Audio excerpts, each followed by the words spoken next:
Logical reasoning में एक topic है कैटेगोरिकल प्रपोजिशन, जिसको समझना आसान नहीं है, लेकिन इस वीडियो में हम बात करेंगे बिल्कुल बेसिक से। सो हेलो एवरीवन, मैं वंदना गर्ग आपका स्वागत करती हूं अपने यूट्यूब चैनल वीजी एजुकेशन में। यूजीसी नेट पेपर फर्स्ट उसके यूनिट 6 लॉजिकल रीजनिंग में एक टॉपिक है स्ट्रक्चर ऑफ कैटेगोरिकल प्रपोजिशन। ये टॉपिक इतना इंपॉर्टेंट है क्योंकि इसी टॉपिक को आप समझ के अपने अगले टॉपिक जिसमें square of opposition and veins diagram आप इसी से हल कर पाते हैं। तो इस टॉपिक को स्किप ना करिएगा क्योंकि इसी से आप पूरी का पूरी लॉजिकल रीजनिंग इसी टॉपिक के ऊपर निर्भर है। तो बात करते हैं कैटेगोरिकल प्रपोजिशन। कैटेगोरिकल प्रोपोजिशन क्या होता है, उसके लिए सबसे पहले प्रोपोजिशन क्या होता है, तो मेरी जो कल एक वीडियो अपलोड की गई है उसमें आपको बिल्कुल बताया गया है कि प्रोपोजिशन क्या होता है। प्रोपोजिशन एक स्टेटमेंट होता है, एक सेंटेंस होता है जहां पर कोई इंफॉर्मेशन होती है जिसमें एक आपकी ट्रुथ वैल्यू होती है। वो ट्रुथ वैल्यू या तो वो आपके पास ट्रू हो सकता है इंफॉर्मेशन, या फिर वो आपकी इंफॉर्मेशन कैसी सकती है, फॉल्स हो सकती है। तो अगर आपने मेरी लास्ट वीडियो नहीं देखी तो उसको जरूर देख लेना कि प्रोपोजिशन क्या होता है आपके पास। अब बात करते हैं कि कैटेगोरिकल क्या होता है। कैटेगोरिकल प्रोपोजिशन क्या होता है, तो यहां पर इसका मतलब होता है कैटेगरी, यानी कि हम सबकी बात नहीं कर रहे हैं, हम एक अनलिमिटेड सेंटेंस की बात नहीं कर रहे हैं जो आपकी दुनिया में चल रहा है, हम उसकी बात नहीं कर रहे हैं, हम एक लिमिटेड आइटम्स की बात कर रहे हैं, तो इसलिए इसका नाम है कैटेगोरिकल प्रपोजिशन। क्लियर? यहां हम कोई अनलिमिटेड बात नहीं करते हैं, ठीक है। तो यहां पर इसका एक पैटर्न फॉलो होता है, उसी पैटर्न के अकॉर्डिंग ही हम यहाँ पर उसी पैटर्न के अकॉर्डिंग ही हम यहाँ पर क्वेश्चंस को हल करते हैं, और उसी पैटर्न के अकॉर्डिंग ही आपको प्रपोजिशन, सारी प्रपोजिशन उसी पैटर्न के अकॉर्डिंग ही मिलेगी, जो पैटर्न आप यहाँ पर देखोगे। Clear point? अब यहां से आप समझना बहुत ध्यान से कि स्ट्रक्चर ऑफ कैटेगोरिकल प्रपोजिशन क्या होती है। ये ही इसी फॉर्म में फॉलो करना होता है, इसमें आपको अपना दिमाग लगाने की जरूरत नहीं है। क्या होता है, पहले quantity plus subject plus quality आती है प्लस प्रेडिकेट। मतलब कि सबसे पहले मात्रा, फिर विषय, फिर गुण और फिर विधेय। मात्रा क्या होती है, सब्जेक्ट क्या होता है, गुण क्या होता है और विधेय क्या होता है, वो बताते हैं। तो यहां पर जो मात्रा होते हैं यानी कि जो क्वांटिटी होती है, जैसे कि मैंने बोला कि क्वांटिटी जो होगी वो आपके पास होगी या तो ऑल होगी या आपके पास सम होगी, या तो आपके पास ऑल होगी या आपके पास सम होगी, यानी कि आपके पास या तो सारी की सारी मात्रा सभी में होगा या आपको कुछ। ठीक है, तो यहां पर क्वांटिटी, क्वांटिटी मतलब मात्रा, ऑल या सम सभी या कुछ। जैसे कि एक मैं सबसे पहले एक एग्जांपल लिख देती हूं ताकि आपको समझ में आए बात। मैंने लिखा ऑल मैन आर गुड, ठीक है, एंड मैंने लिखा सम मैन आर गुड। तो इसमें मैं आपको क्लियर करती हूं, इसमें आपको क्लियर करती हूं कि क्या क्वांटिटी है, क्या सब्जेक्ट है, क्या क्वालिटी है, क्या प्रेडिकेट है। ठीक है, तो यहां पर देखिए ऑल मैन आर गुड। तो ऑल क्या है आपके पास, ये आपके पास मात्रा है, क्वांटिटी है। मैन जिसके बारे में आप बात कर रहे हो, किसके बारे में बात कर रहे हो, मैन के बारे में बात कर रहे हो, तो वो सब्जेक्ट है। क्वालिटी क्या है, क्वालिटी एक तरह से आप इसको हेल्पिंग वर्क के रूप में यूज करो, कि जैसे कोई हमने हेल्पिंग वर्क लगाई है तो वो क्या होती है आपके पास, क्वालिटी। एंड सब्जेक्ट के बारे में क्या बात की जा रही है, सब्जेक्ट के बारे में क्या बात की जा रही है कि सभी आदमी अच्छे हैं, तो वो उसका क्या है, प्रेडिकेट है, यानी कि विधेय है। Clear point? तो यहां पर जो क्वालिटी होती है, सब्जेक्ट और प्रेडिकेट यानी कि विधेय और विषय, वो हर बार चेंज होंगे। वहां आप कुछ भी लगा सकते हो, मैन की जगह वुमेन लगा सकते हो, चिल्ड्रन लगा सकते हो, या आप कुछ भी लगा सकते हो, गुड बैड कुछ भी लगा सकते हो। विधेय भी आपका चेंज होता रहेगा, प्रेडिकेट भी आपका चेंज होता रहेगा, बट क्वालिटी और क्वांटिटी आपका लिमिटेड ही है। तो क्वांटिटी कितनी है, दो ही क्वांटिटी, या तो आपके पास सारे के सारे आल में होंगे या आपके सारे सम में होंगे, यानी कि सभी और कुछ में होंगे। और जो क्वालिटी होगी वो भी आपके पास दो ही होंगे, या तो आपके पास पॉजिटिव होगी क्वालिटी या तो आपके पास पॉजिटिव होगी या फिर आपके पास जो क्वालिटी होगी वो क्या होगी, नेगेटिव होगी। क्या होगी आपके पास, नेगेटिव होगी। क्लियर बात। या तो आपके पास सकारात्मक होंगे या आपके पास नकारात्मक होंगे, यानी कि क्वालिटी क्या होगी, या तो पॉजिटिव होगी या नेगेटिव होगी, और क्वांटिटी भी दो ही होगी, या तो सारे के सारे ऑल होंगी या सारे के सारे सम होंगे। Clear point, clear. तो यहां पर जो हम बात कर रहे हैं वो क्या बात कर रहे हैं कि अब आपके पास दो क्वांटिटी और दो क्वालिटी, दो क्वांटिटी समझो और दो क्वालिटी से हम क्या बनाएंगे, हम यहां पर बनाएंगे अपने चार ऑप्शंस बनके आएंगे, चार अलग अलग ऑप्शंस बनके आएंगे।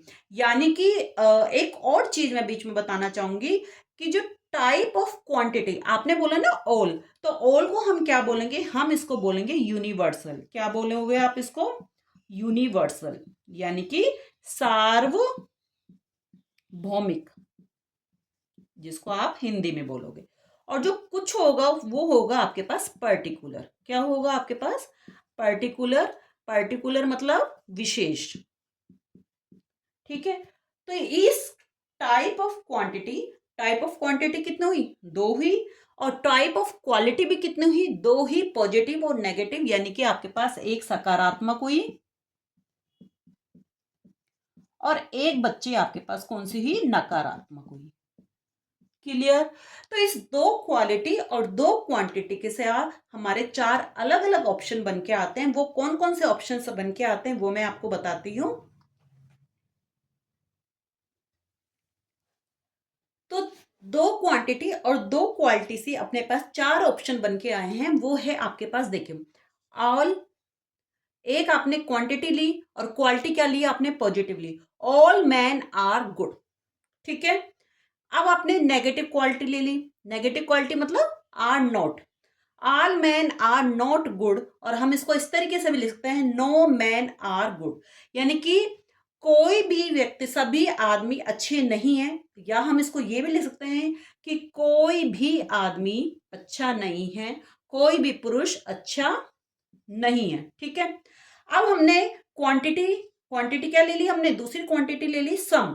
सम क्वांटिटी से हमने बनाया पहला पॉजिटिव, दूसरा नेगेटिव।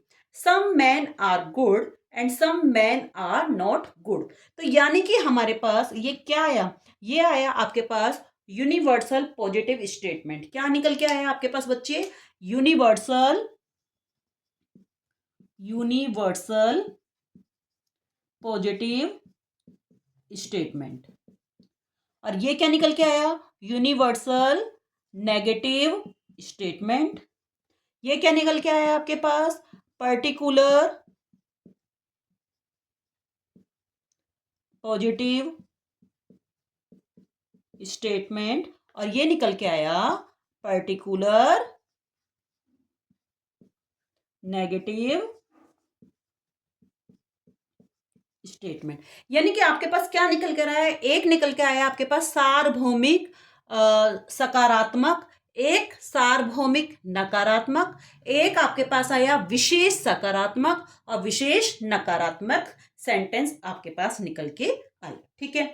अब लेकिन हमारी जो लॉजिकल रीजनिंग की, लॉजिकल रीजनिंग की पढ़ाई में आप ये कह सकते हो कि हम इसको किस तरीके से अपनी बोलचाली में हम यूज करेंगे। यहाँ पर हम बार बार मैं ये नहीं सिखाऊंगी कि बच्चे ये यूनिवर्सल पॉजिटिव है ये है। हम इनको जो शो करेंगे वो किस तरीके से शो करेंगे, देखो, जो आपके पास यूनिवर्सल पॉजिटिव हो गई, यानी कि मैंने बोला all man are good, universal positive, जिसको हम ए वेरिएबल से शो करेंगे। किससे शो करेंगे, ए वेरिएबल। जैसे ही मैं आपसे बोलूंगी कि ये ए वेरिएबल का सेंटेंस है, तो आपके दिमाग में आ जाना चाहिए कि भाई मैम यूनिवर्सल पॉजिटिव की बात कर रही है, यानी कि ऑल मैन आर गुड। जैसे ही मैं बोलूंगी आपके पास ए ई, क्या बोला मैंने, ए ई। जैसे ही मैं बात कर रही हूं आपके पास ई की, किसकी बात कर रही हूं, ई की बात कर रही हूं, तो आपके माइंड में आ जाना चाहिए कि मैम यूनिवर्सल नेगेटिव की बात कर रही है, सार्वभौमिक नकारात्मक की बात कर रही है। ठीक है।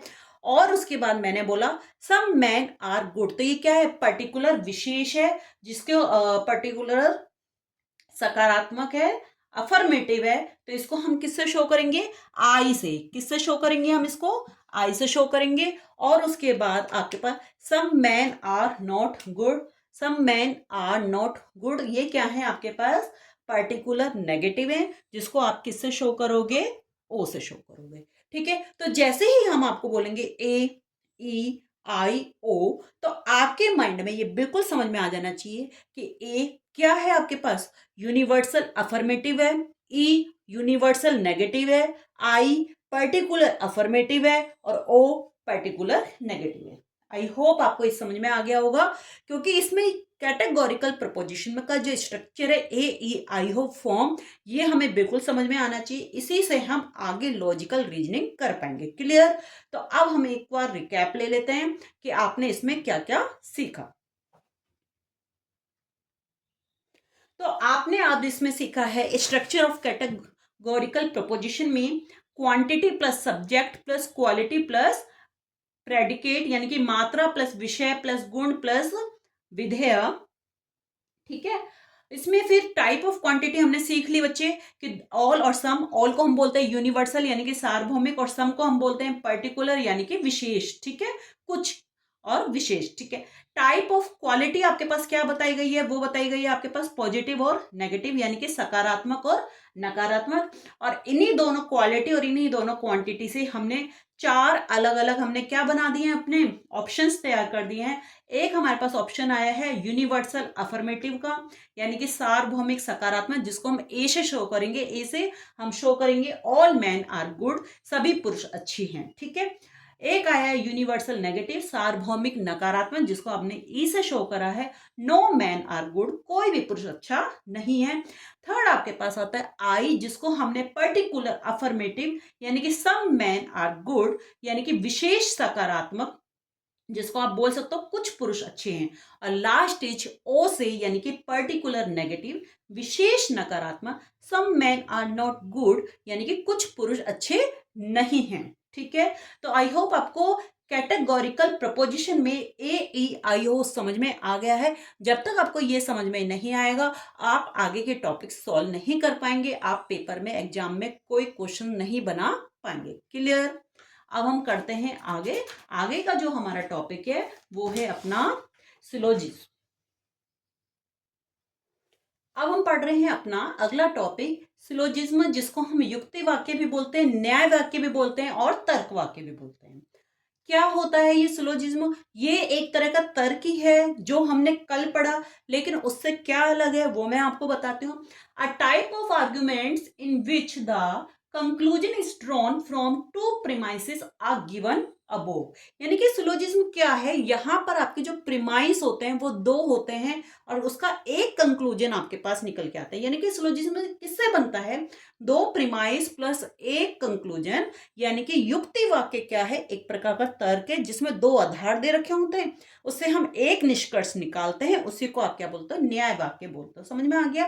तो यहाँ पर जो आपको बच्चे जो आपको प्रीमाइस है या फिर कंक्लूजन है, वो दोनों ही क्या है? वो कैटेगोरिकल प्रपोजिशन ही है। मतलब एक लिमिटेड एरिया में से ही आपको, एक लिमिटेड एरिया में से ही आपको वो सेंटेंस गिवन होता है।